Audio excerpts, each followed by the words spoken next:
In today's four-year reading, Dick Gregory's remarkable 1976 Run for Hunger is coming alive in a new children's book. 7 Million Steps is written by Dr. Christian Gregory. He is the son of the late comedian and activist. News 4's Jummy Olabanji spoke with Christian about his father's cross-country journey to raise awareness about poverty and hunger in America.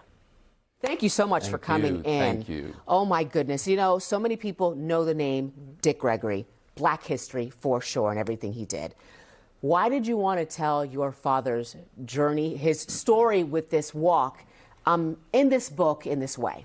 Growing up as one of 10 of Dick Gregory's children, Dick and Lillian Gregory's children, there's so many stories. So this is one in millions. And so this story really resonated with me because so much of what my dad did in his lifetime, we should be talking about it in a historical sense, but sadly it's still topical. So we're still dealing with food insecurity. We're still dealing with hunger.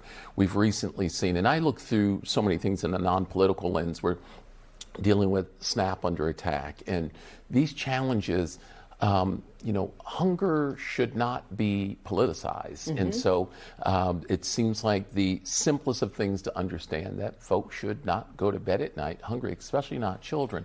My dad and his origin story, born in 1932, St. Louis, Jim Crow, the Great Depression, he knew hunger well. He said he knew hunger so well, and this is a quote, he knew hunger so well that he befriended it. Hunger became his friend. So when it would arrive every night, he'd say, well, welcome back. There you are, old friend. And so throughout his lifetime, in the early 1960s, as you know, one of the largest entertainers in America, significant financial success.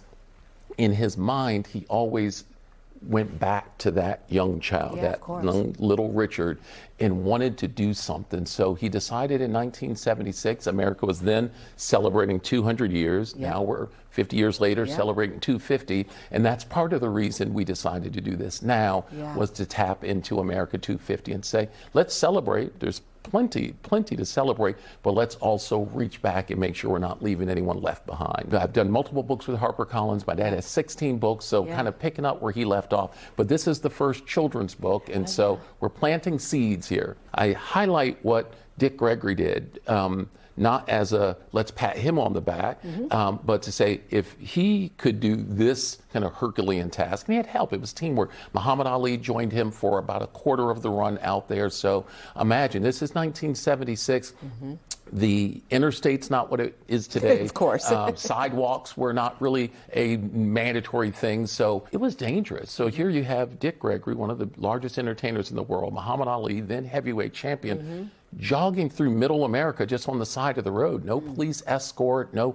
And so I like to remind folks that regardless of where we are at our status in life, there's something that all of us can do. And my dad sacrificed for his lifetime. That was his middle name. So to sacrifice and not have people bring this full circle and remind folks would be a disservice. Yeah. How do you feel carrying his legacy forward? I have a lot of help. So 9 siblings. We've never, as a family or individuals, tried to fill my dad's shoes. We always just wanted to keep them clean and keep them out there as an example. So for me, I'm just simply doing my part. And whenever I do these projects, the teamwork that comes together. For this project, it was New York Times best-selling author Derek Barnes. It was Frank Morrison, who's just a phenomenal illustrator. So I get connected to these incredible projects because there's a lot of love for Dick Gregory out there, especially here in what became our home in the DMV. So it's good. This is a homecoming for me.